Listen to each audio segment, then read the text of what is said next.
Bismillahirrahmanirrahim. Assalamualaikum warahmatullahi wabarakatuh. Waalaikumsalam warahmatullahi wabarakatuh.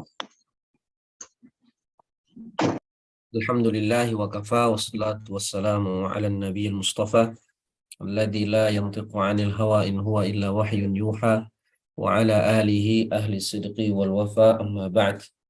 Fa as'alullaha ta'ala an yamunna lana bi'ilmin nafi' wal 'amalin salih wa an yufaqqihana fid din wa an yaftaha lana futuhal 'arifin wa an yarzuqna al-ikhlasa fil aqwali wal a'mal. Allahumma amin. Ma'asyiral muslimin, para tulab wa talibat Ma'had Hablul Ummah yang Allah muliakan. Pagi hari ini kita kembali berjumpa melanjutkan kajian kita membahas kitab Fathul Qarib Al-Mujib Syarah Matan Ghayah wa Taqrib. Salawat dan salam senantiasa tercurahkan buat Nabi kita Muhammad sallallahu alaihi wasallam serta keluarga beliau, sahabat dan orang-orang yang mengikuti sunnah beliau hingga akhir zaman. Baik, kita tinggal 2 pembahasan lagi dalam kitab zakah dan semoga bisa kita selesaikan pada pagi hari ini insyaallah. Pembahasan yang pertama tentang zakatul fitr. Qala al-musannif rahimahullahu taala wa nafa'ana bi'ulumihi fid dunya wal akhirah. Faslun fi zakatil fitri. Pembahasan zakat fitrah. Pembahasan zakat fitrah ini bisa kita bagi dalam 5 pembahasan. Yang pertama pembahasannya adalah hukum zakat fitrah. Yang kedua adalah syarat-syarat wajib zakat fitrah. Dan yang ketiga siapa saja yang wajib mengeluarkan. Yang keempat berapa kadar jumlahnya. Ya, berapa kadar jumlah. Dan yang kelima jenis apa yang dikeluarkan. Ya, itu insyaallah ada di penjelasan dalam kitab ini. Qala al-musannif rahimahullah wa tajibu zakatul fitri wa yuqalu laha zakatul fitrah ay al-khilqah bi thalathati asya. Wa tajibu. Wa tajibu ini berarti hukumnya. Zakat fitrah hukumnya adalah fardu ain bagi yang mampu. Dan ini sudah menjadi ijma' para ulama. Ya, tidak ada yang berbeda padanya. Bisa juga disebut zakatul fitrah, ya, bisa juga disebut zakatul badan, bisa juga disebut shadaqatu Ramadan. Ya. Jadi ada banyak nama. Ya, ada zakatul fitr, zakatul fitrah atau zakatul badan atau juga bisa disebut shadaqatu Ramadan. Itu satu makna. Dan mempunyai beberapa syarat wajib. Ya. Disebutkan dalam kitab itu ada 3, tapi sebenarnya ada 4. Ya.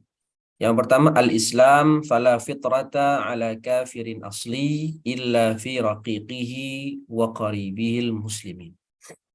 Syarat pertama, syarat wajibnya adalah dia harus muslim. Maka tidak ada kewajiban membayar zakat fitrah bagi orang kafir asli. Ya, orang kafir asli berarti dikeluarkan dari sini adalah kafir murtad. Dia terkena kewajiban. Ya. Kecuali pada budaknya atau kepada kerabatnya yang muslim. Misal ada seorang anak muslim, bapaknya kafir. Ya, bapaknya kafir. Maka si bapak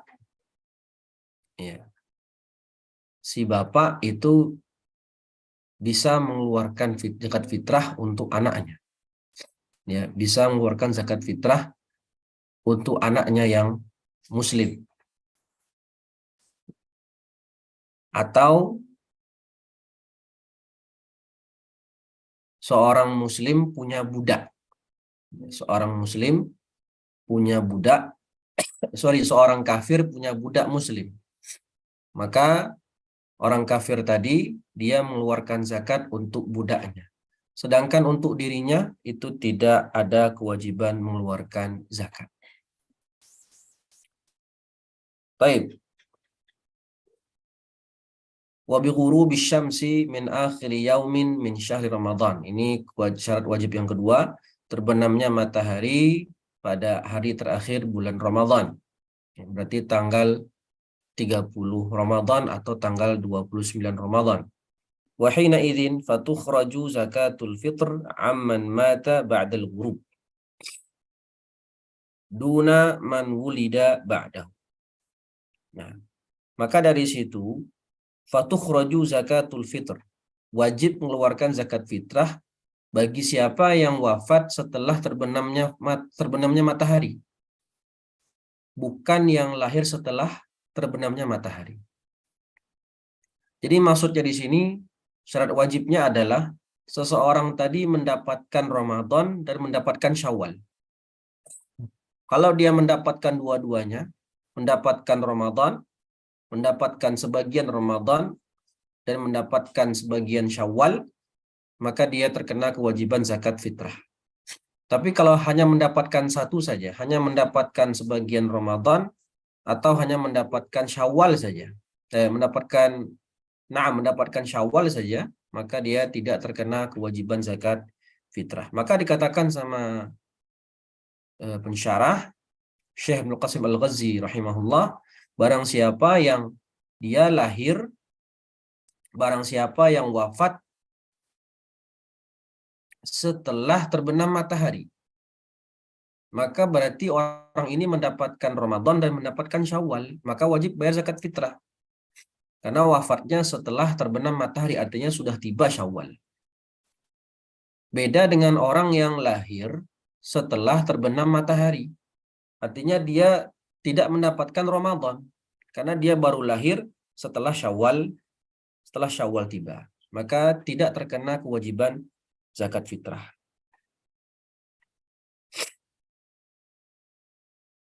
Maka kalau kita balik lagi, kalau ada orang wafat sebelum terbenam matahari, artinya dia wafat tanggal 30 Ramadan di siang hari. Artinya Ramadan belum tuntas, wafat dia. Sebelum tiba Syawal, wafat. Ai qoblal ghurub. Maka tidak ada kewajiban zakat baginya.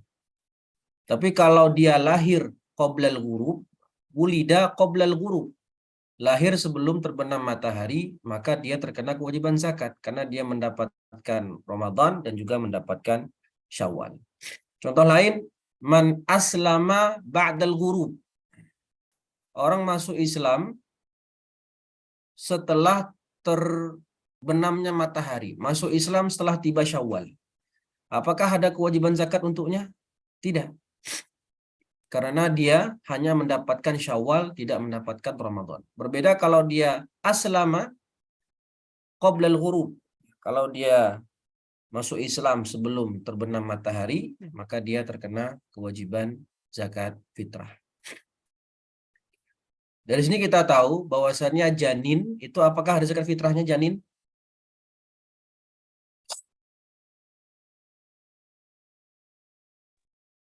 Janin, apakah ada zakat fitrahnya? Tidak. Belum dilahirkan. Belum dilahirkan. Janin tidak ada zakat fitrah karena dia belum lahir. Lihat, dia lahir, kalau lahir setelah Syawal tiba saja, dia tidak terkena zakat fitrah. Apalagi kalau masih dalam perut ibunya. Syarat yang ketiga adalah wujudul fadl, punya kelebihan makanan. Wahwa yasaru syakhsi bima yafdulu an qutihi wa quti iyalihi fi dzalikal yaum ay yaumil id wa kadza lailatuhu aidan.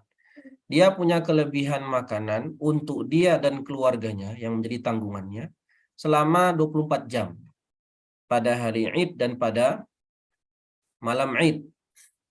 Ya, hari Id dan malamnya. Artinya kalau dia selama waktu itu hanya membutuhkan makanan pokok untuk dia dan keluarganya adalah 3 kilo, misal, dan dia mempunyai stok makanan pokoknya adalah 5 kilo, wajib dia bayar zakat fitrah. Karena sudah mempunyai wujudul fadl. Kelebihan dari berapa hari? Kelebihan dari hari Id dan malamnya. ya, pada hari Id dan malamnya. Maka kalau ada orang fakir miskin yang dia mendapatkan zakat fitrah, ya, dapat beras zakat fitrah, maka misalnya dia dapat zakat fitrah di awal Ramadan, karena kan boleh mengeluarkan zakat fitrah di awal Ramadan. Awalnya dia tidak mempunyai makanan yang cukup untuk untuk dia dan keluarganya. Artinya dia berhak dapat zakat fitrah. Lalu dia mendapatkan banyak beras dari orang-orang yang membayar zakat fitrah. Sehingga terkumpul dari itu adalah 5 kilo. Maka dia akhirnya wajib bayar zakat fitrah. Yang awalnya dia mustahik, setelah mendapatkan cukup banyak beras dan cukup buat dia dan keluarganya, bahkan lebih lebih dari cukup untuk hari Id dan malamnya, maka nanti dia juga terkena kewajiban zakat fitrah. Yang berikutnya, yang keempat,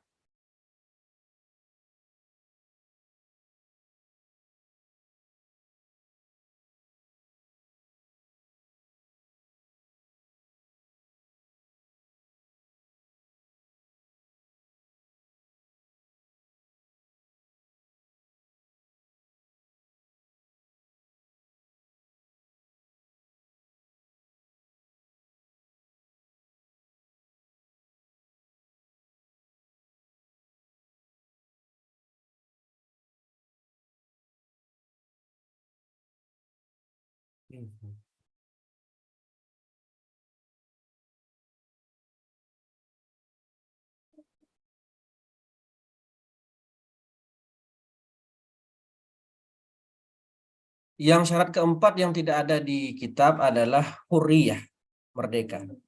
Ya. Lakin yajibus ala sayyidihi an yukhrijaha anhu. Ya, budak tidak terkena kewajiban zakat fitrah ya, karena dia asluhu la yamlik. Tapi tuannya wajib mengeluarkan zakat fitrah atas dirinya. Nah, jadi ada 4 syarat Islam, kemudian terbenamnya matahari pada hari terakhir bulan Syawal, pada hari terakhir bulan Ramadan, dan mempunyai kelebihan, dan yang keempat adalah merdeka. Nah, ini syarat wajibnya. Wa yuzakki asy-syakhsu an nafsihi wa amman talzamuhu nafaqatuhu minal muslimin. Siapa yang wajib mengeluarkan zakat fitrah? Yaitu orang wajib mengeluarkan zakat fitrah untuk dirinya dan untuk orang yang menjadi tanggungan nafkahnya. Ya, maka ada kaidah man wajabat nafaqatuhu wajaba fitratuhu. Barang siapa wajib kita nafkahi, maka wajib juga kita keluarkan zakat fitrah untuknya. Dan urutannya adalah pertama, keluarkan zakat fitrah untuk diri sendiri dulu. Kalau masih punya kelebihan, maka keluarkan zakat fitrah untuk istri, zaujah. Ya, zaujah. Kemudian, kalau punya kelebihan lagi, maka keluarkan zakat fitrah untuk anak, baru orang tua, baru yang terakhir budak. Jadi istri ini lebih diutamakan. Maka dobitnya, man wajabat nafaqatuhu wajabat fitratuh. Fala yalzamul muslim fitratu abdin wa qaribin wa zaujatin kuffar wa in wajabat nafaqatuhum. Nah, ini ada pengecualiannya, ada istitsna. Kalau ada laki-laki muslim menikah dengan perempuan kafirah, Nasrani misalnya, maka dari segi nafkah, si perempuan Nasrani ini tetap dinafkahi oleh si suami, wajib dinafkahi. Tapi apakah wajib dikeluarkan zakat fitrahnya? Tidak, karena dia non-muslim. Begitu pula kalau si laki-laki ini punya budak, ya, punya budak, dan budaknya itu kafir. Secara nafkah wajib dikeluarkan, tetapi secara zakat fitrah tidak wajib. Begitu juga kerabat. dia punya bapak kafir misalnya, ya maka bapaknya ini wajib dia nafkahi, tapi tidak wajib dikeluarkan zakat fitrah. Wa idza wajabatil fitrah 'ala syakhsi fayukhriju sha'an min quti baladihi. Ya. Fayukhriju sha'an min quti baladihi. Ini kadar jumlah zakat fitrah, yaitu 1 sa' dari makanan pokok yang dominan di negerinya. In kana baladiyan, kalau dia memang tinggal di balad, di kampung atau di kota. Fa in kana fil baladi aqwatun ghalaba ba'daha wajib al-ikhraju minhu. Kalau di tempat dia tinggal itu, di kampung tempat dia tinggal, itu ada 2 makanan pokok. Maka dilihat mana yang paling dominan. Misalnya ada beras dengan gandum. Yang dominan beras, maka yang dipilih adalah beras. Sebagaimana di negeri kita itu beras, maka keluarkan makanan yang dominan. Makanan yang menjadi makanan pokok kita sehari-hari adalah beras, maka dikeluarkan beras. Kalau di Timur Tengah, di Yaman misalnya itu gandum, maka keluarkan gandum. Qamah.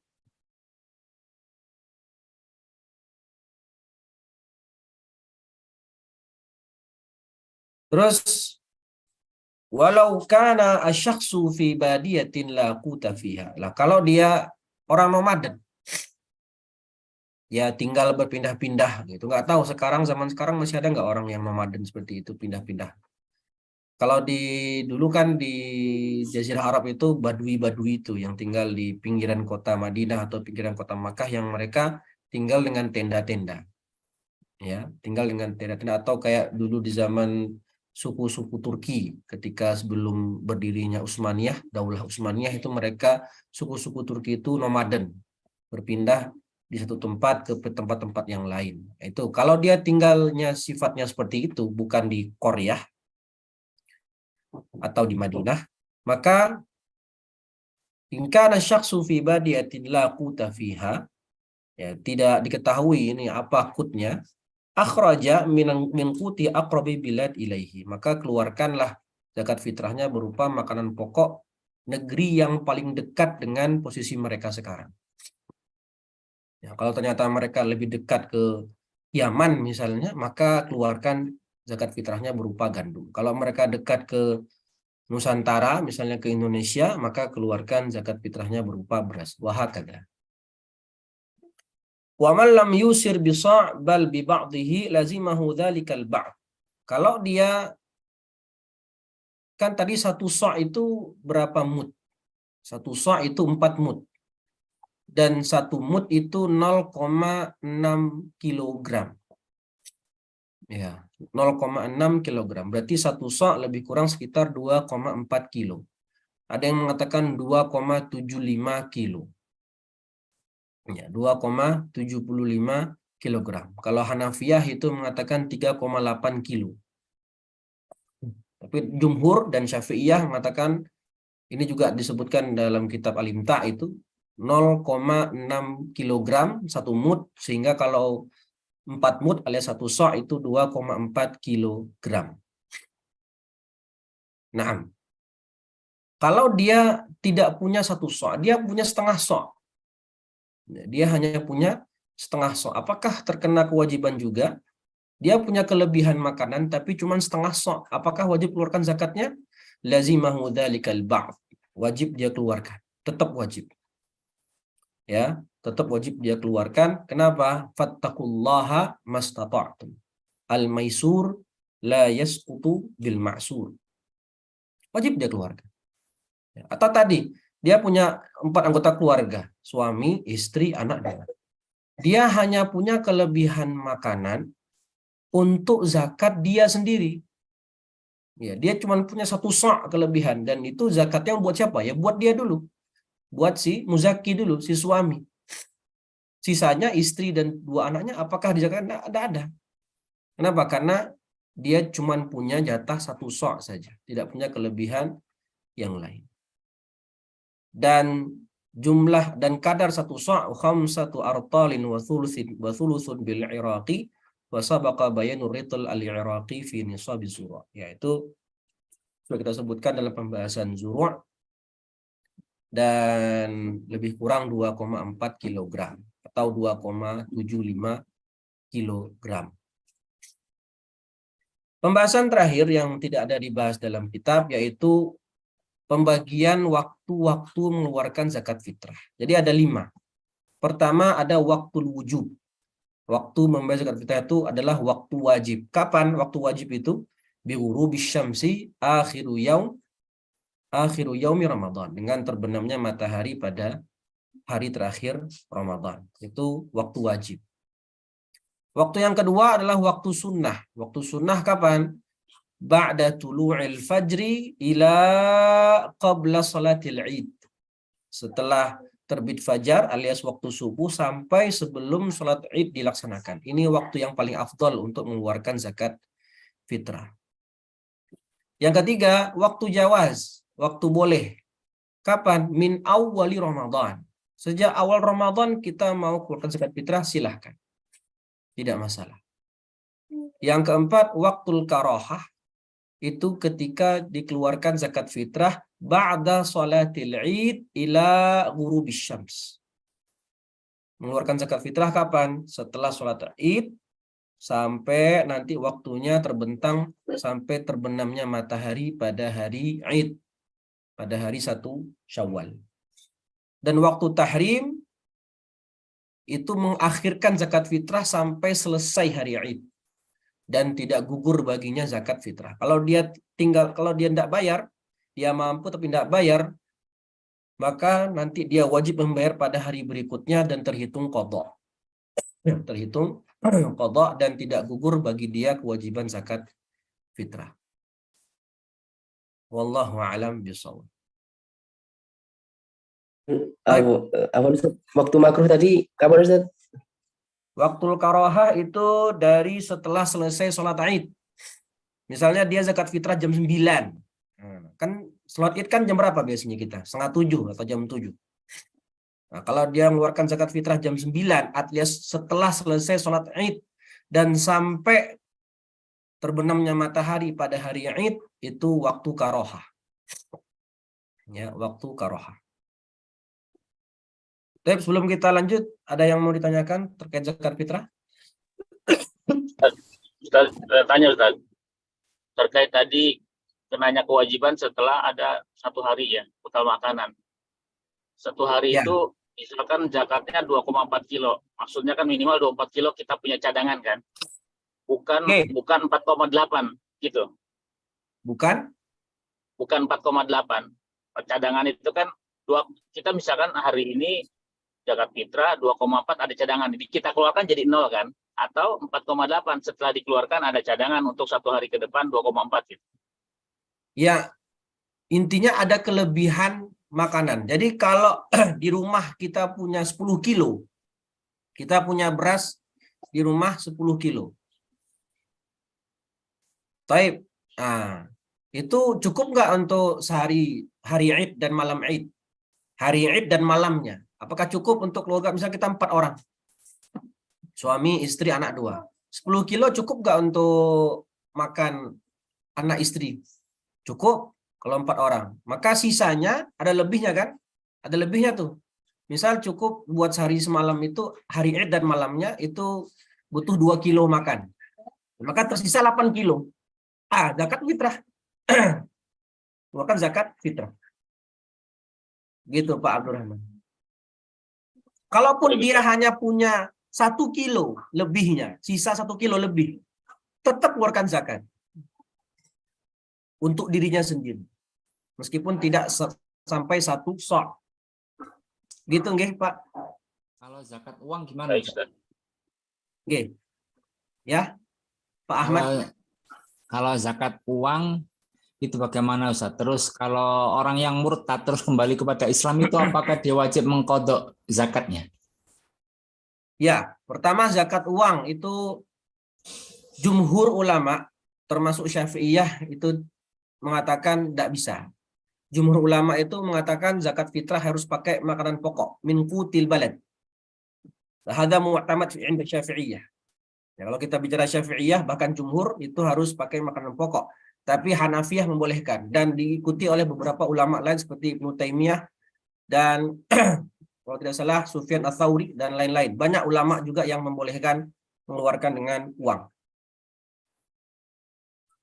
Begitu. Makanya kalau sekarang itu di masjid-masjid memberikan pilihan. Boleh dengan beras, boleh dengan uang atau paketan, beras plus uang. Nah, gitu. Beras plus uang. Maka itu diperbolehkan.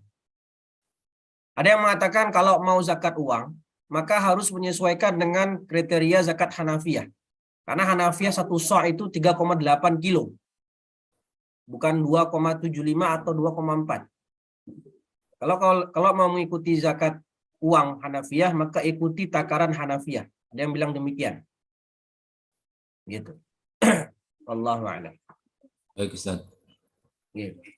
Kalau yang murtad tadi Ustaz, orang yang murtad. murtad, Ya, kalau dia murtad dan sempat 1 tahun dia tidak menunaikan zakat fitrah, maka hitungnya hutang. Itu sama seperti yang sudah kita jelaskan, perkara sholat, perkara puasa, perkara zakat, sama. Kalau dia murtad dalam waktu 1 tahun, maka dia nanti ketika kembali ke Islam wajib mengqadha sholatnya selama 1 tahun. Dan wajib dia membayar puasa yang dia tidak kerjakan selama tahun lalu. Dan wajib dia bayar zakat yang tidak dia keluarkan ketika murtad. Nah, begitu. Karena dia murtad, bukan kafir asli. Hukumannya lebih berat.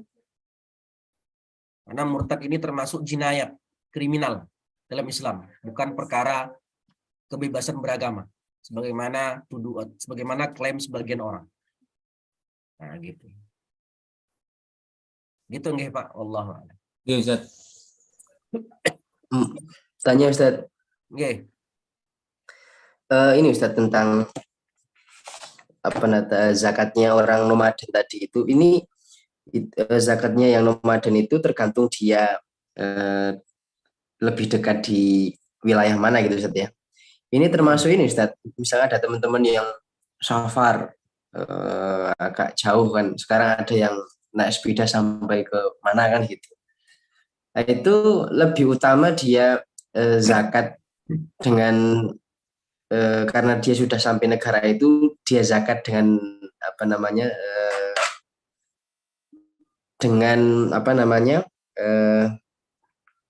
makanan pokok yang dekat di negaranya, atau boleh dizakatin orang rumah gitu Ustaz. Oh iya, Nah, pertanyaan bagus. itu yang pertama. Terus untuk masalah uang tadi, untuk di samping makan pokok kemudian uang, ada itu kan misalkan di beberapa tempat itu kalau zakat beras dikumpulkan ke masjid, itu nanti kan dijadikan satu gitu Ustaz ya. Nanti kemudian dijadikan satu baru nanti dibagi gitu. Ya dioplos, bahasanya kan seperti itu ya. Nah, kalau uang itu gimana Ustaz? Kalau uang hanya beberapa orang itu nanti gimana itu maksud? Apakah juga dioplos gitu biar semua kebahagiaan atau gimana? Nah, barangkali itu Ustaz. Baik, saya jawab yang pertama dulu. Yang namanya zakat fitrah itu zakatul badan. Sedangkan zakat yang lain yang kita bahas ke sebelum-sebelumnya itu zakatul mal. Zakatul badan, sesuai namanya zakatul badan, itu dikeluarkan zakatnya di mana posisi badan saat itu. Dan ini berbeda dengan badiah, orang badui yang nomaden. Misal, ya ini contoh dari Syekh Labib ya. Syekh Labib bilang, saya orang Yaman, kata beliau. Saya orang Yaman. Saya sekarang berada di Solo. Ya, maka ketika zakat fitrah, saya mengeluarkan zakat fitrah di mana? Di sini, di Solo, atau di Yaman? Jawabannya ya ketika beliau sedang di Solo, ya di Solo. Maka keluarkan zakat fitrah orang Solo. Apa itu? Beras. Karena beliau katakan ini zakatul badan. Ya. Tapi kalau zakat mal, misalnya beliau memang tinggal di Solo dan beliau punya tijarah atau punya hewan ternak ada di Yaman dan sampai nisab, maka keluarkan zakatnya di Yaman. Karena zakat mal itu lihat di mana posisi harta, sedangkan zakatul badan dilihat di mana posisi si orang tadi. Begitu. Yang pertama. Yang kedua, zakat ketika diserahkan ke amil masjid gitu ya. Itu saya enggak paham konsepnya karena saya enggak pernah jadi amil masjid.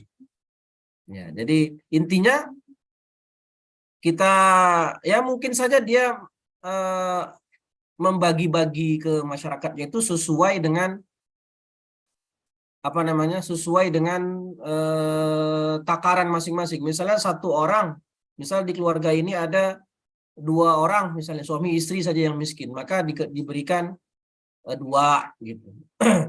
diberikan 2 sok plus uangnya senilai 2 sok gitu. Ya, kalau hitungannya 1 sok dirupiahkan kira-kira sekitar 35.000.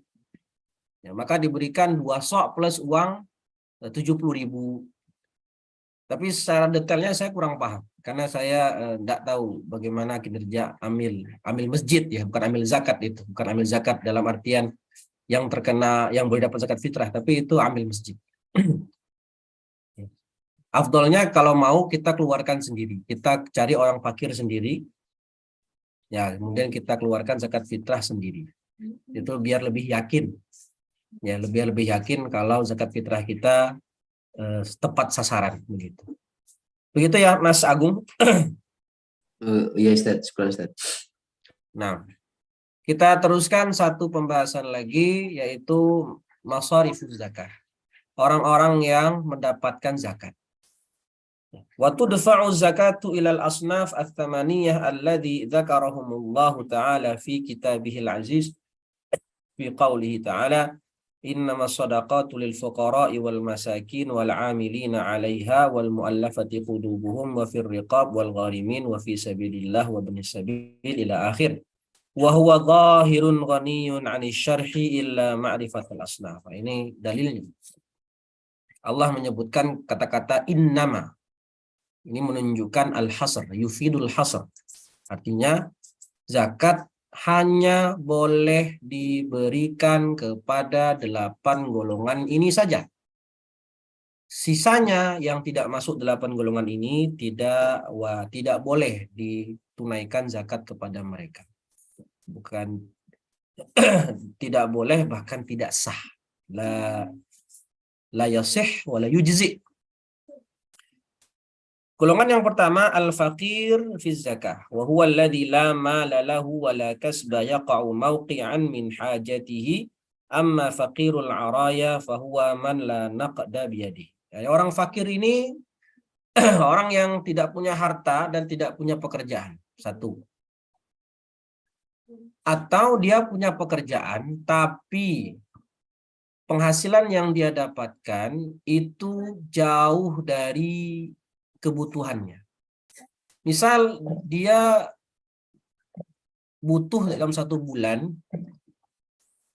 untuk kehidupannya, dia dan keluarganya, itu misalnya butuh 3 juta. Tapi penghasilan dia dari kerja dia hanya mendapatkan 1 juta. Nah, ini jauh dari harapan. Artinya masih banyak mayoritas kebutuhannya tidak tercover. Maka ini disebut fakir.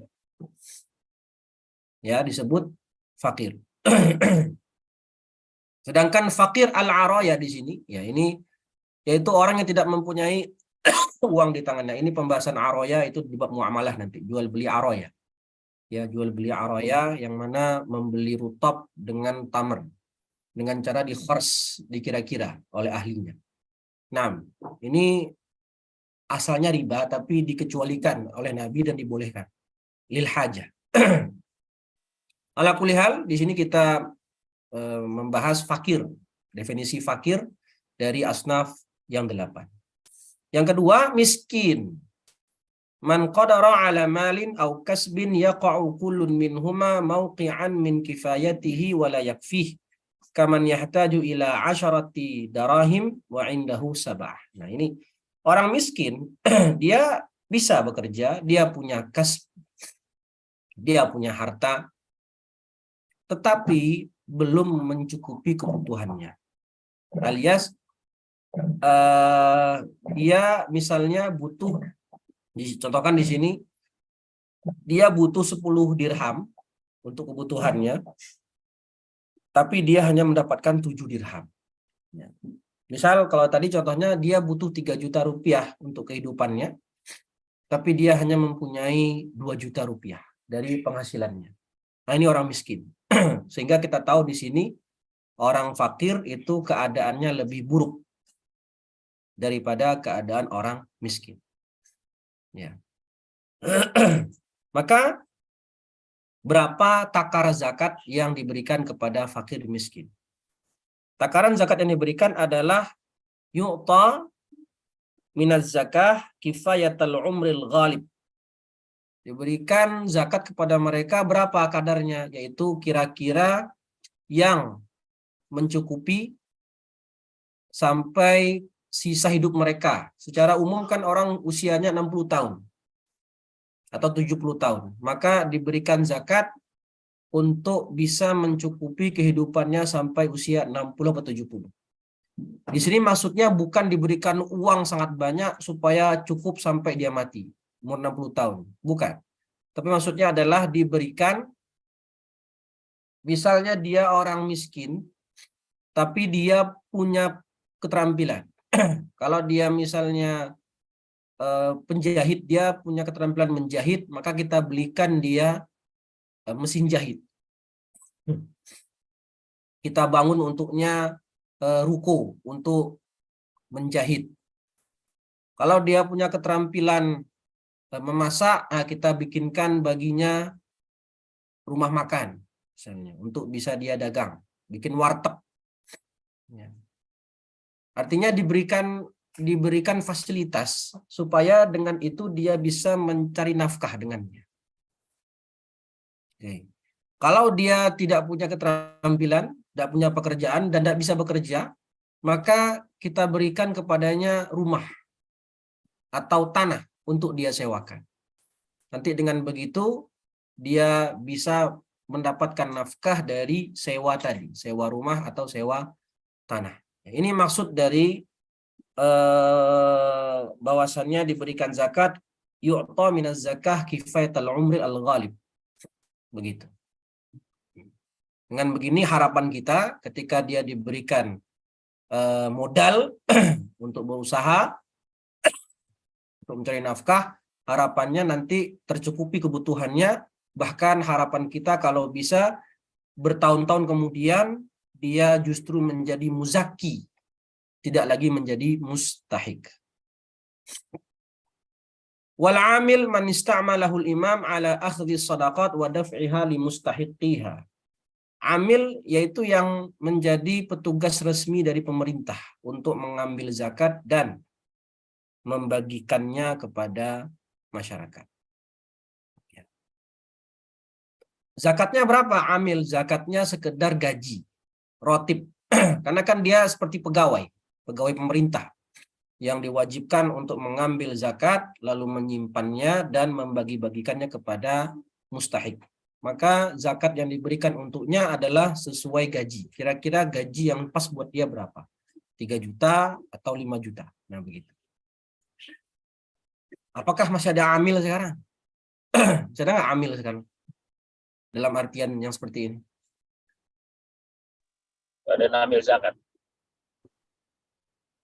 Apakah basnas itu masuk amil? Sepertinya masuk. Karena ada SK Menteri Agama.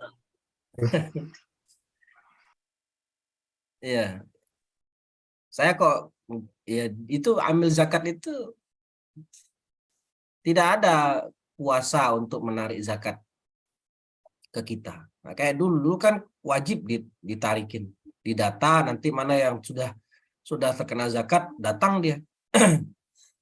Ya, datang dia. Kalau sekarang basnas itu ya seperti filantropi juga kalau saya lihat.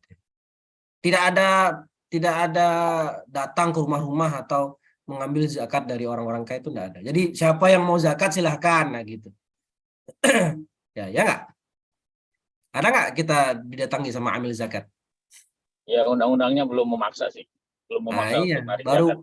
betul. Kita baru ada undang-undang zakat tapi tidak ada punishment-nya. Iya. Opsional, Pak, betul.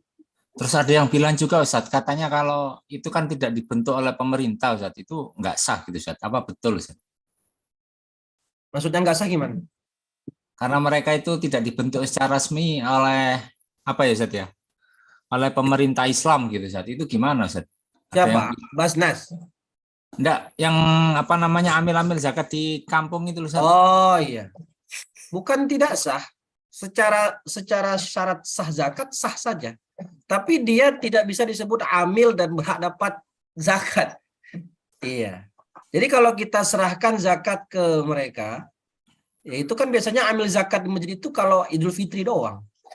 Ya, pas Iya, Ustadz. zakat fitrah. Ya, itu dia apa statusnya berarti orang itu? Amil-amil masjid itu statusnya bagi kita. Amil dadakan. Bukan, wakil. Wakil. Jadi kita titip ke dia zakat kita, nanti dia yang mendistribusikan. Dia wakil doang. Wakil bukan amil. Ya. Maka tidak ada berhak dapat zakat. Ya, sebagai amil ya, tidak ada zakat dia. Bahkan ada ulama mengatakan amil zakat yang resmi itu sudah tidak ada sejak abad ke-3 Hijriah. Nah, kemudian mu'allafatu qulubuhum. Ya, ini orang yang bagaimana mu'allafatu qulubuhum? Ada 4 macam kata penulis, tapi yang disebutkan hanya 1 karena yang lainnya disebutkan di kitab-kitab yang lebih tebal. Itu bisa dilihat dalam kitab At-Taqrirat As-Sadidah, ada itu. Ya. Yang jenis pertama adalah wa huwa man aslama wa niyatuhu dha'ifah fayuta'allafu bidaf'i zakah wa baqiyatul aqsam madhkuratun fil mabsutah. Barang siapa yang masuk Islam dan niatnya itu masih lemah dalam Islam, maka kita kasih zakat supaya apa? Supaya dia semakin kuat ya, niatnya untuk masuk Islam. Dan berapa takaran zakatnya? Ya sesuai kira-kira pertimbangan dari muzaki sendiri. Kira-kira zakatnya berapa nih biar dia tambah kuat apa namanya keislamannya. Ya, bisa dikasih 2 juta atau 3 juta. Ya, jadi tergantung dari si muzakinya, perkiraan si muzaki. Nah, atau perkiraan dari pemerintah kalau mempunyai amil zakat resmi. Wa fir riqab wa hum al-mukatabuna kitabatan sahihah ammal mukatab kitabatan fasidah fala yu'ta min sahmil mukatabin. Apa Ustaz? Tanya Ustaz. Ya. Kalau kasusnya Umar bin Khattab itu Ustaz, yang karena mu'alaf di zaman beliau itu sudah tidak dhaif lagi sehingga beliau tidak memberikan zakat kepada mu'alaf, kan seperti itu. Ada kasus seperti itu Ustaz ya? Ya. Nah itu gimana Ustaz itu? Ya berarti tidak terkena kewajiban zakat. Tidak wajib kita bayarkan ke dia karena niatnya sudah tidak dhaifah lagi kan begitu. Berarti ya artinya bisa kita pahami ilahnya itu adalah dhaifah itu Ustaz ya? Iya. Karena tadi sudah ada 4 ya. Dan contoh lain adalah ada orang yang masuk Islam dan dia ini mempunyai pengaruh di masyarakatnya. Dia tokoh masuk Islam. Maka kita bisa kasih zakat ke dia supaya nanti dia bisa menyebarkan Islam ke rakyatnya. Bisa? Bisa begitu. Contoh kedua. Nah, gitu. Ya betul yang antum bilang tadi. Ini sudah tidak lagi dhaifah ya, maka tidak ada berarti mu'allaf kalau begitu. Sebagaimana mu'allaf dari pemahaman yang pertama, niyatuhu dhaifah. Tapi bisa ke kategori lain, mu'allaf yang kategori kedua, yaitu yang dia menjadi tokoh. Dan ini bagus untuk dakwah. Ketika dia masuk Islam, dia bisa mengajak rakyatnya, ya, yang di bawahnya, supaya juga tertarik masuk Islam. Bisa juga. Begitu nggih, Mas? Nggih. Wa fir riqab ya mukatab. Mukatab ini kan dia yang bilang sama bosnya, sama tuannya, ya. Kata tuannya apa? Kamu mau akad mukatabah, ya sudah, kamu bayar uang 10 juta dalam 5 bulan. Kalau kamu bisa keluarkan 10 juta dalam 5 bulan, artinya setiap bulan 2 juta, 2 juta, maka kamu bebas. Nah, ini namanya akad mukatab. Akad mukatab. Maka kita bayarkan zakat untuk si riqab ini, untuk budak mukatab ini, senilai uang yang cukup baginya untuk melunasi utang mukatabnya. Ya, jika mukatabnya mukatab sahihah, ya gitu. Maka kalau dia baru bayar 1 bulan, baru bisa bayar 1 bulan 2 juta, maka kurang 4 bulan lagi, kurang 8 juta, maka kita berikan zakat 8 juta sekedar untuk supaya dia bebas dari perbudakan, melunasi akad saham mukatab. Dan riqab sudah tidak ada ya. Sekarang sudah tidak ada riqab. Wal gharim ala salasati aqsam, dan hanya disebutkan juga satu macam di sini orang yang berhutang. Man istadana dainan litaskini fitnatin baina ta'ifataini fi qatilin lam yadhhar qatiluhu. Fatahammala dainan bisababi dzalik. Ini dia orang yang berhutang untuk maslahat orang banyak. Misalnya dia untuk mendamaikan 2 kelompok gara-gara ada kasus pembunuhan yang tidak diketahui siapa pembunuhnya. Maka dia selaku orang yang mendamaikan, dia butuh uang untuk mendamaikan kasus ini. Maka dia yang nanggung utang tadi. Fatahammala dainan bisababi dzalik.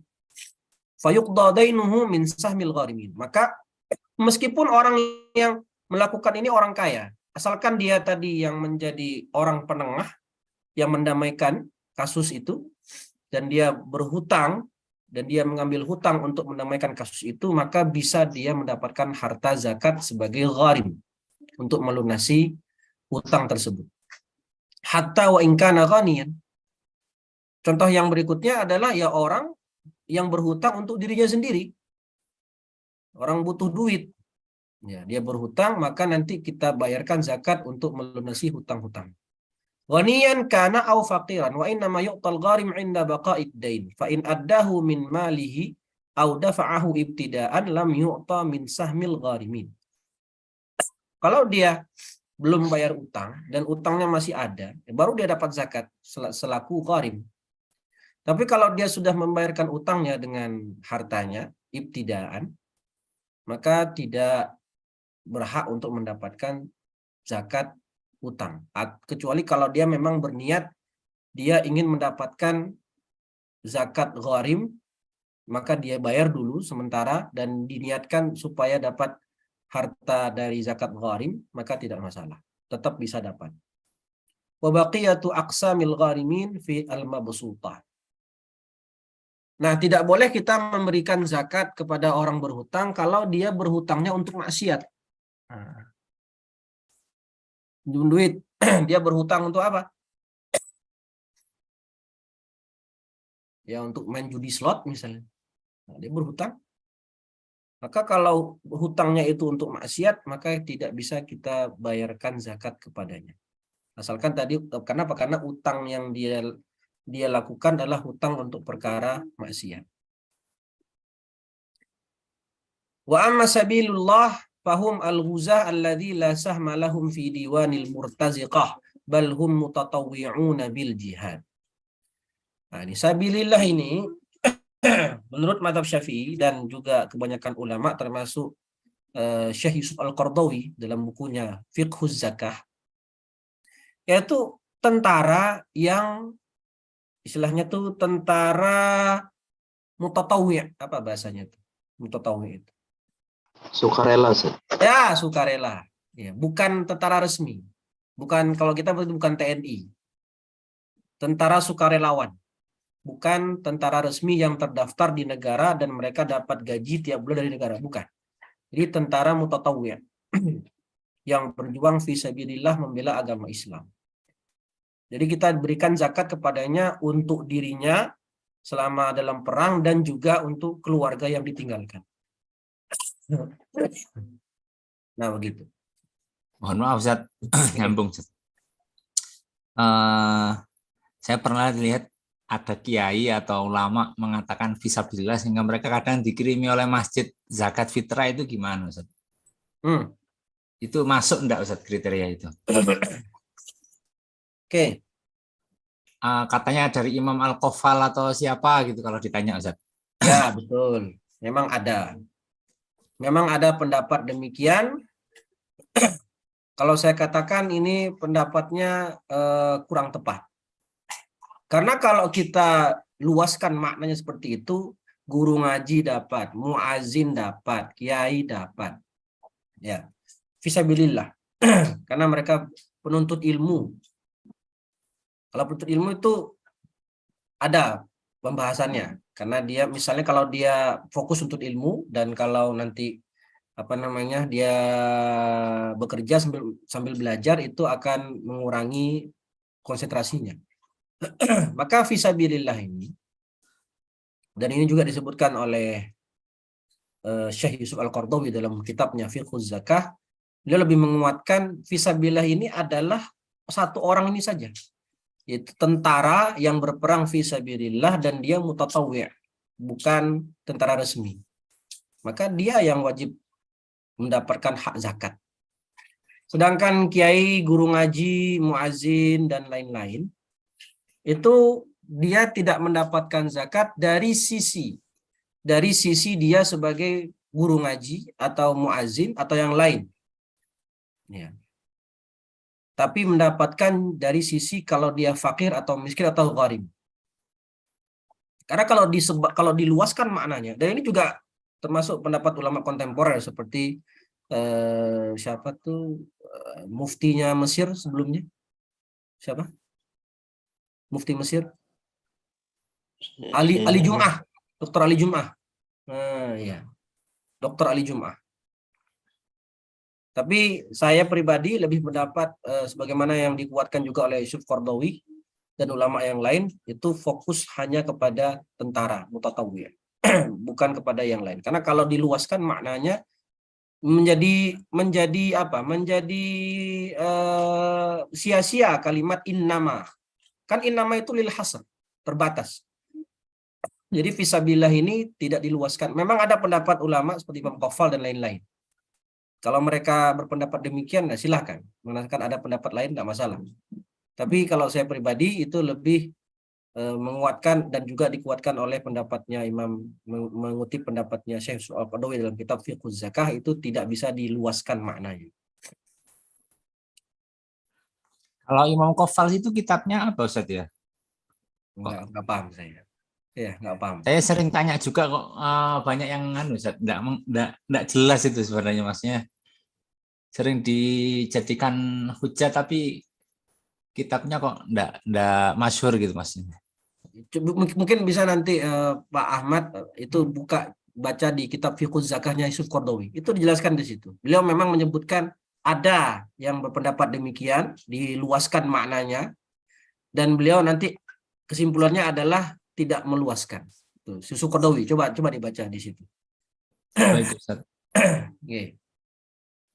Yang terakhir Ibnu Sabil, man yunshi safaran min baladiz zakah aw yakunu mujtazan bi baladiha wa yishtaratu fihi al-hajjah wa adamul ma'siyah. Ibnu Sabil ya orang yang yunshi yabda, yang mulai safar dari baladiz zakah. Misal ada orang misalnya dari mana? Dari Saudi datang ke Indonesia, safar Indonesia. Lalu ketika dia mau balik ke Saudi habis bekal, nggak punya bekal, ya nggak punya bekal untuk balik. Nah dia itu Ibnu Sabil. Ibnu Sabil yang berhak dapat zakat. Atau yakunu mujtazan. Mujtazan itu contohnya seperti ini. Ada orang Australia mau ke Mekah. Nah dia transit di Indonesia sebentar sebelum melanjutkan ke Mekah. Nah, ketika di Indonesia hartanya habis.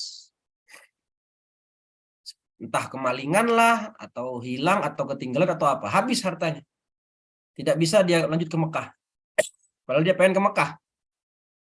Maka kita berikan dia zakat sekedar untuk bisa membuatnya sampai tiba di kota Makkah. Nah, begitu. Itu dia Ibnu Sabil.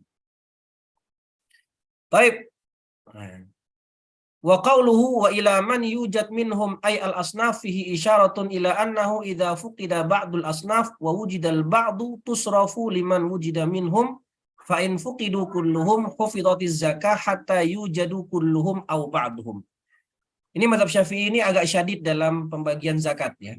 Artinya kalau kita mendapati 8 orang tadi wajib kita ta'mim atau isti'ab, yajibul isti'ab li jami'il asnaf. Wajib kita, kalau kita punya harta zakat, kita wajib memberikan zakat merata ke 8-8-nya. Dan jika ditemukan hanya sebagian, seperti sekarang tidak ada riqab. Tidak ada riqab. Tidak ada mu'allafah qulubuhum. Ya. Kemudian tidak ada amil di Indonesia dan tidak ada mujahid fisabilillah. Tidak ada 4 orang ini.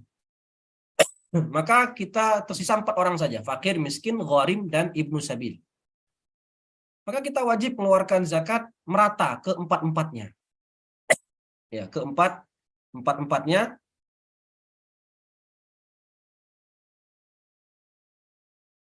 Dan minimal 3 orang di setiap asnaf.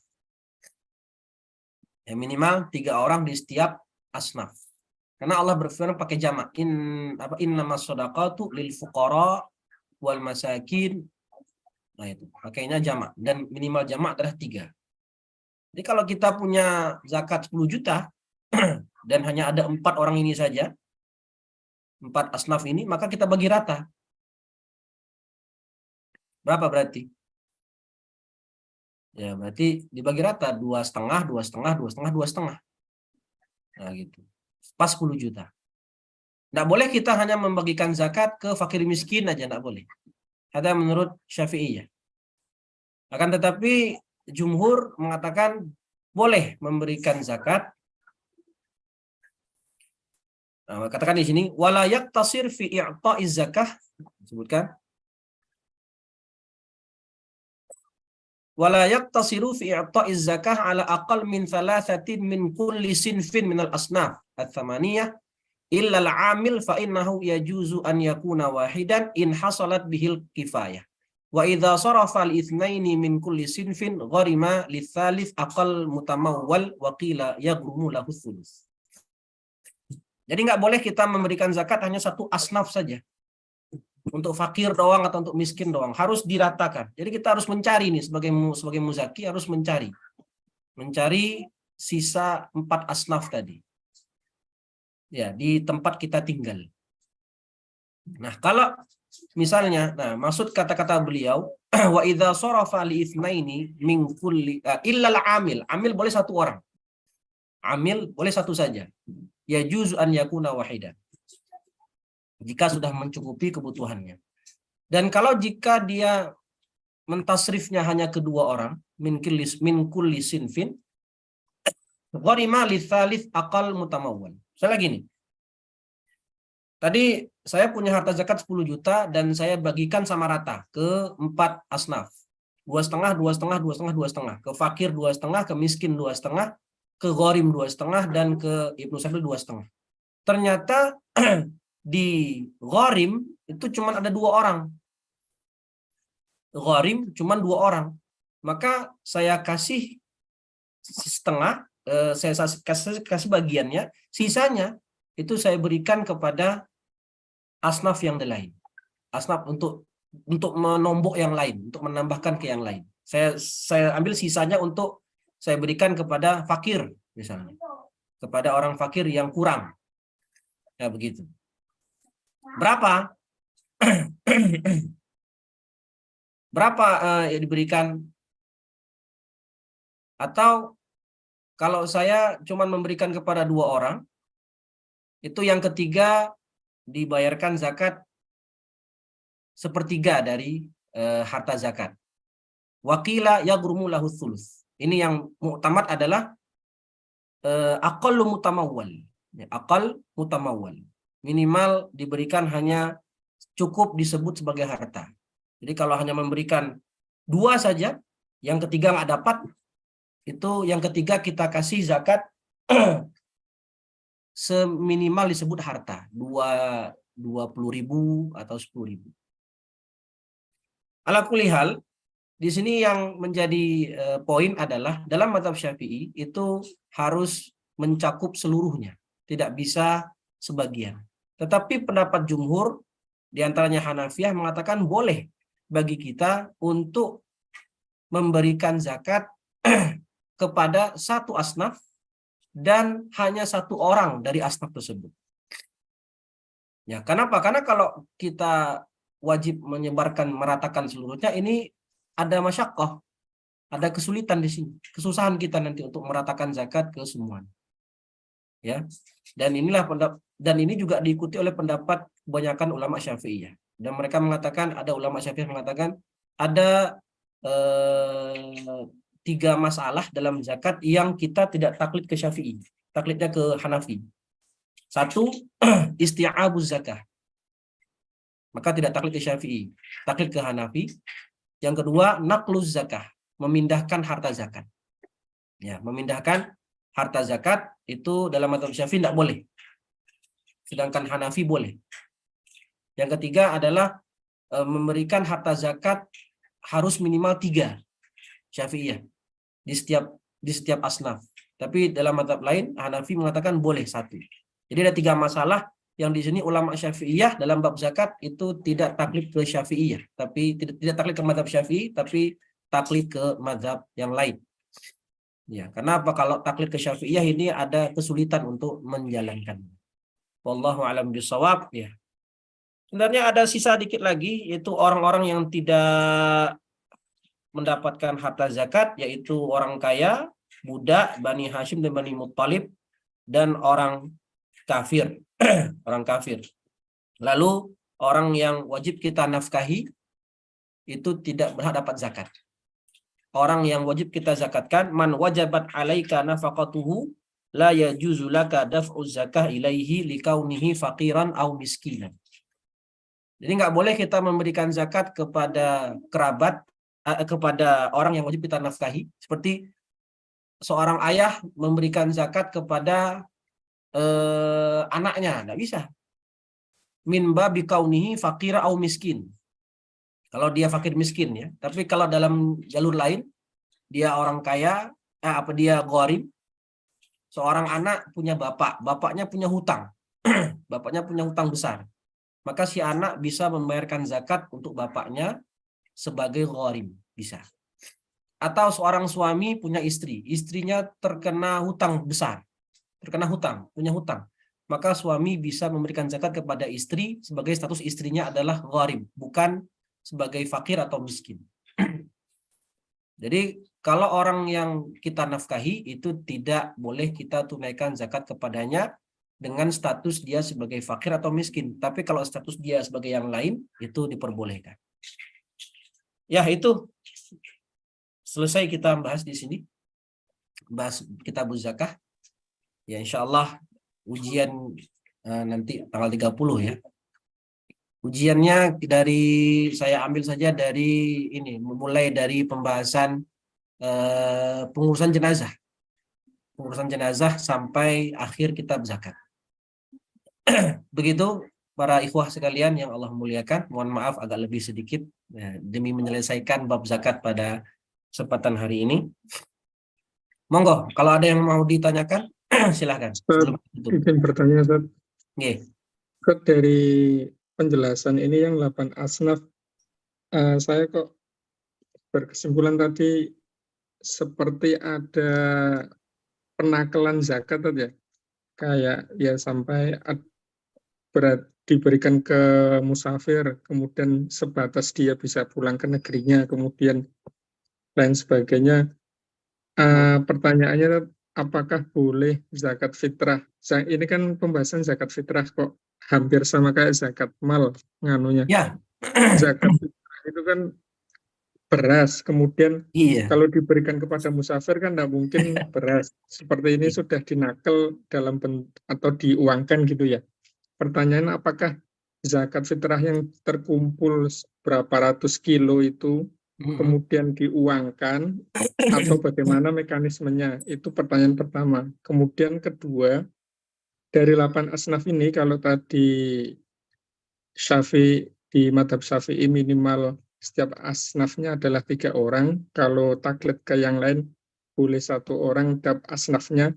Nah ini kadar yang diberikan itu berapa? Kalau tadi disebutkan minimal akola mutawali, mungkin kalau yang saya tangkap sebatas harta atau senilai dengan kewajiban seseorang untuk membayar zakat fitrah tadi, satu sok itu, apakah nilainya itu yang dikasihkan atau berapa? Kemudian yang ketiga, Masya Allah, dari zakat fitrah ini yang sudah dikumpulkan itu kan itu terkumpulkan. Kemudian waktu pembagiannya itu apakah harus sama dengan tempo orang yang mengeluarkan zakat fitrah sebelum sholat id ditunaikan atau tidak?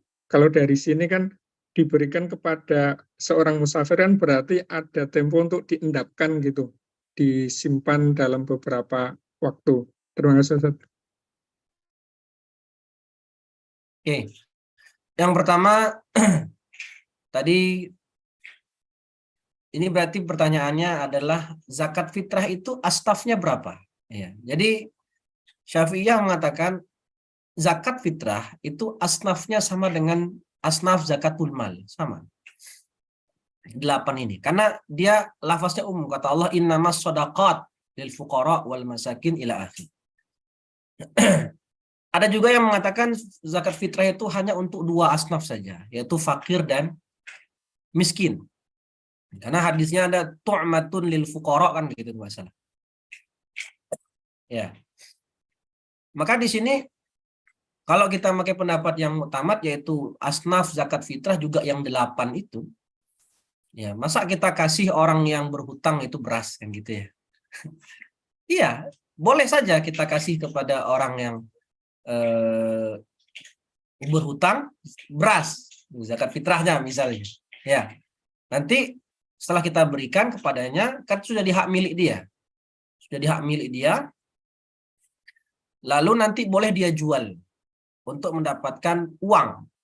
Untuk mendapatkan uang supaya bisa untuk membayar hutang. Atau tadi ya, kita ikut pendapat Malikiyah, boleh zakat fitrah dengan menggunakan uang. Dan nanti uangnya kita berikan kepada orang yang berhutang atau ibnu sabil. Ya, atau ibnu sabil. Jadi zakat fitrah dan zakat mal asnafnya sama 8 karena ayatnya umum innamas shadaqat lil fuqara wal masakin wal amilin dan seterusnya. Kemudian zakatnya itu tadi saya bilang ulama Syafi'iyah sendiri itu untuk 3 perkara tadi banyak taklid ke mazhab lain. Misal saya mempunyai harta zakat 10 juta. Maka saya boleh memberikan harta zakat itu kepada 1 orang saja. Ke 1 orang fakir miskin. Misal di kampung saya ada 10 orang fakir miskin. Ada 10 orang. Dan saya hanya memberikan kepada 1 saja. Ya, 10 juta tadi saya berikan ke 1 orang saja. Ini diperbolehkan. Ya, diperbolehkan dalam mazhab jumhur. Kalau Syafi'iyah nggak boleh, minimal 3. Ya, minimal 3. Kalau saya hanya menyerahkan 2, misalnya 10 juta, saya berikan 2 orang. Maka 5 juta, 5 juta. Nah, karena harus 3, idza sarafa li itsnain katanya tadi, cuman 2 saya berikan, maka yang ketiga ini saya wajib memberikan zakat kepadanya sekedar harta saja. Sekedar senilai harta seperti 20.000 atau 100.000 gitu, sebagai gharib. Sebagai bentuk ganti rugi istilahnya gitu. Ya. Itu pendapat yang pertama. Jadi di sini berapa zakat yang kita berikan harus sama rata. Kalau dalam mazhab Syafi'i sama rata. Jadi kalau kita punya uang zakat itu 10 juta, ya 10 juta, dan di tempat kita mustahik zakat itu hanya ada fakir miskin saja. Ya, fakir miskin. maka 10 juta tadi kita bagi ke dua asnaf tadi, fakir minimal 3 orang, miskin minimal 3 orang. Berapa jumlahnya? Sawa, sama rata. Jadi bagilah itu 10 juta itu. Berarti buat 6 orang dong berarti. Buat 6 orang. 6 orang fakir, 6 orang miskin. Dibagi 10 juta ke 6 orang tadi. Berapa dapatnya? Ya dibagi aja tuh 10 juta bagi 6. Tapi kan akhirnya mereka hanya dapat sedikit-sedikit gitu loh. Sedikit-sedikit. Seperti ini apakah bisa menuntaskan kemiskinan? Ya, susah. Jadi hanya didapat satu orang misalnya dapat 1,5 juta gitu. Padahal harapan kita dengan zakat ini adalah pemerataan ekonomi. Makanya tadi pendapat jumhur ulama ini termasuk kuat, bahkan banyak ulama Syafi'iyah yang taklid ke situ. Jadi cukup 10 juta tadi, kita punya harta zakat 10 juta, kita berikan hanya kepada satu orang. Dengan harapan dia nanti kita kasih modal, lalu dengan itu dia bisa mencari nafkah dengan harta zakat tadi, dan nanti membuatnya bisa memenuhi kebutuhannya sendiri seterusnya. Nah begitu. Yang ketiga tadi apa Pak Purnomo? Lupa saya. Waktu pemberian zakat fitrah ini apakah waktunya sesuai dengan sebelum sholat Id atau boleh diberikan setelah sholat Id? Ini kasusnya kita serahkan ke petugas masjid atau kita sendiri yang ngeluarin? Petugas masjid. Kalau kita memberikannya ke petugas masjid, sebagaimana biasa terjadi di negeri kita, ya maka dia sebagai wakil kasusnya, sebagai wakil. Ya, sebagai wakil. Maka tidak boleh dia mengeluarkan zakat setelah sholat Id. Zakat harus segera diberikan maksimal sebelum sholat Id. Dan itu waktu yang sunnah. Kalau petugas masjidnya memberikan zakat fitrah setelah selesai sholat Id, jatuhnya makruh nanti. Jatuhnya makruh. Ya, maka kita sebagai yang punya harta zakat, kita berikan, bilang, tolong zakat saya ditunaikan maksimal sebelum sholat Id. Maka wakil itu harus menunaikan amanat dari mewakilnya. Ya, dari mewakilnya. Tidak boleh dia tunda sampai selesai sholat Id. Maka nanti jatuhnya adalah makruh. Jatuhnya adalah makruh. Nah, jadi itu tadi pembahasannya tentang waktu-waktu pembayaran zakat. Ya, waktu-waktu pembayaran zakat. Ada 5 waktu tadi. Yang bagusnya sih kita sendiri yang bayar zakat. Kita sendiri yang bayar zakat, cari orang fakir, dan kita serahkan di waktu yang mustahab. Di waktu yang mustahab, yaitu sebelum dari terbit fajar sampai sebelum sholat Id. Begitu Pak Purnomo? Ya Ustaz, jazakumullah matarnu. Iya, aku. Yang repot kalau Idul Fitrinya beda, gimana dong Pak? Nah itu gimana tuh? Idul Fitrinya beda. Muzaki Idul Fitrinya Sabtu. Sedangkan masjid Idul Fitrinya Jumat. Gimana dong itu zakatnya? Maka si masjid harus menunaikan zakat sesuai Idul Fitrinya Muzaki. Ya, Idul Fitrinya Muzaki. Karena dia wakil. Ya, karena dia adalah wakil dari Muzaki. Kalau Muzaki itu Idul Fitrinya Sabtu, sedangkan masjid Idul Fitrinya Jumat, maka kalau masjid mengeluarkan zakat fitrah pada hari Jumat, itu sah apa enggak? Pertanyaan, sah apa enggak? Sah berarti ya? Sah dong. Kenapa? Karena boleh mengeluarkan zakat fitrah sejak awal Ramadan, boleh-boleh saja. Tapi kalau si muzakinya berpesan, keluarkan zakat fitrah habis subuh ya. Nah, kalau dia bilang seperti itu, karena untuk mencari waktu yang waktu yang mustahab, maka tidak boleh dia mengeluarkan pada hari Jumat. Harus dia keluarkan pada hari Sabtu, karena itu Idul Fitri bagi si muzaki. Wallahu a'lam bishawab. Baik, cukup sekian ya yang bisa kita bahas pada kesempatan pagi hari ini.